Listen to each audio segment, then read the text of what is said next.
assalaamu aleykum wa rahmatullahi taala wa barakaatuhu. yow sama mbokkum jullit sama mbokkum taalibe yow mi ma bokkal lislaam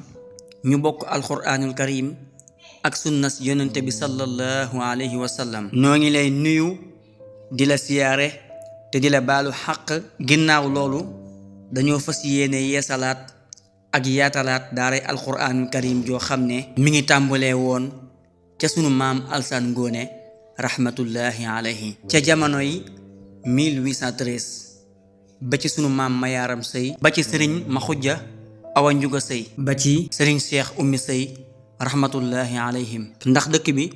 ñi ngi ko sanc ci atum 1813 maam Alsaan Ngoone àndoon ak maam Masëy Anta Kebe maam Masëy Anta Kebe doonoon magam bàyyi ko woon Ngen ñëw sanc fi moo tax maanaam ñi naan ko sancuk Ngen bi muy ñëw nag maam Alsaan Ngoone nekkoon rakki doomu baayam ne ko kon dooma fi bàyyi kon ñoom ñaar ñu ñëw sanc dëkk bi maam Masëy Anta Kebe sax wax nañ ne ñeenti at la fi def daal di wàcc ab liggéey maam Alsaan Ngoone moomu moo continué moom dëkk bi diiru fanweeri at mu noppalu doomi maam Masëy Anta Kebe tàmbali moom ko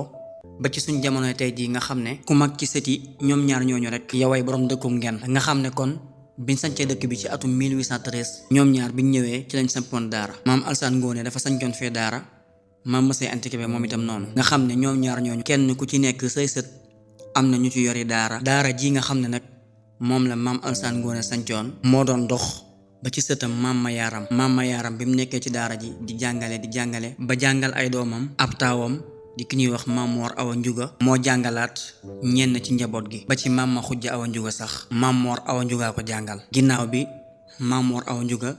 bàyyee daara ji maam Maxujja Awa Njuga maam Maxujja yor daara ji ba ni mu fi jógee doomam di maam Cheikh Oumy dekkalaat daara ji di ko dundal ba yàlla dogal mu egg ci loxol doomam di sëriñ Ngen Sëy mu am yéene ju rëy ci liggéey boobu di liggéey boo xam ne ay maamaati maamam ñoo ca nekkoon ba ni mu egsee ci waajuram ba egsi ci loxoom comme niñ ko nettalee léegi ginnaaw bi mu amee ci dëkk bi lu tolloog 2000 mètres carrés ci lañ bëgg a defar daara jooju nga xam ne tey moom lañ tudde mahadu almasalikul jinaan te itam dañ ci yéene wàlle jàkka insha allah mbokk yi daara jooju nag tey mooy mahadu almasalikul jinaan li taxfiizil quraanil karim wa tarbiyatul islaamiya fil buqaatil mubaaraka Tuuba Ngen Sëy daaray mahadul masalikul jinaan ñu fas yéene koo liggéey ba mu dëppook alquraan ak sunna nuy woo ñépp bàyyiwul kenn ñépp ñu ngi leen di woo ci liggéey boobu di sàkku bu baax a baax seenu jàpp ci liggéey bi ci lépp lu jëm ci tabax moo xam ciment wala fer ak béton ak xaalis ak lépp lu yéwénal liggéey bi ba liggéey bi sotti insha allahu mbokk yi lii de ku ci dugal sa alal lu mu néew doo ko réccu insha allah ndax joxe ci yoonu yàlla day dafa nekk lu am solo lool joxe ci yoonu yàlla li nga joxe ngir yàlla dina la ko fay ak lu gën ci àddina wala ci àllaaxira yàlla mu kawe mi wax na ci téeram bu sell bi di alquraan wa ma anfaqtum min shay'in fa huwa yuxlifuhu wa huwa xayru raziqin kon nag mbokki jullit yi ñoo ngi leen di soññ bu baax ci liggéey bii nga xam ne liggéey bu rëy la képp ku ci tàbbal saw ñaq sa alal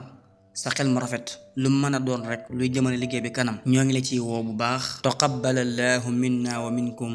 saalihal a'mal képp ku ci soxla ay leeral di nga mën a jokkook sëriñ Ngen Sëy ci numéro yi insha allah loo ci mën a jàppee itam nga jàpp ko ci ñu defal la ko ci liggéeyub alquraanul karim bu rëy boobu jëlal numéro bi 76 692 38 81 77 639 87 15 numéro yaa ngi noonu mbokki jullit yi ñoo ngi tàllal loxo ñépp ci liggéey bu rëy boobu di sàkku seen ndimbal bu baax wasalaamu aleykum wa rahmatullahi taala wa barakaatuhu